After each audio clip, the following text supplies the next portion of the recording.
Hey, this is Brad again, 87 Dodge Charger, Turbo 1 to Turbo 2 conversion.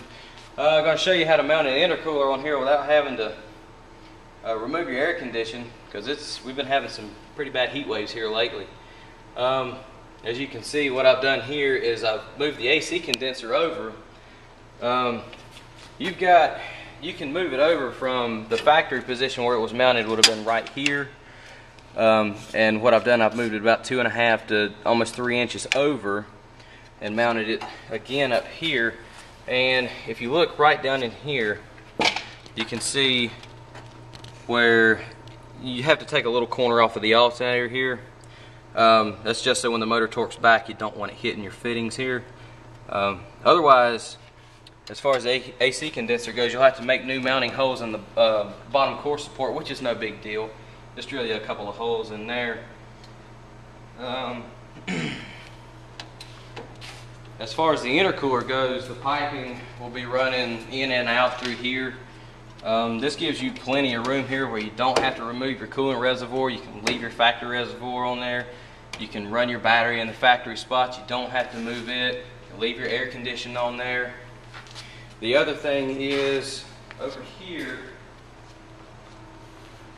with the radiator assembly, to use your factory radiator assembly, because when this is sitting in the vehicle, you have to move the radiator over so far that first off, the big fan that came on these, the big 2-blade fan that came on these, this will be hitting the oil sending unit. So that's the first thing you've got to find to change. What I did was I got a fan off of a 3-liter Dodge Daytona, because it has the same plug on it as your factory plug over there, and you can use this. Actually fits up on this factory radiator assembly pretty nicely. Have to do a little mounting here on the top to make it secure, but this is a 7-blade fan. It's going to pull a lot more air, so you're going to get a better cooling.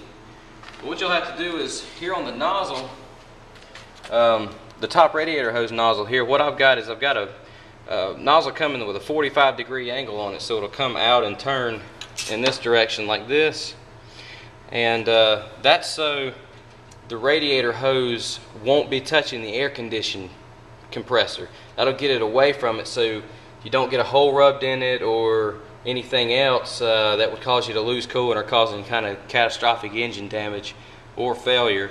And we'll get to that in a little later video. And let's grab the intercooler real quick. This intercooler, I'm running a Vibrant front mount intercooler. It's going to measure overall length from the end, from end to out. It's going to measure 26 inches overall. That's about the biggest one up here that you can run and have enough room to run your piping as well. The overall measurements will be 26 by 6.5 tall by 3 deep. Which is plenty big. As you can see, we're going to mount it here in the front bumper where it's open, and so that's where we can get some good cool air there.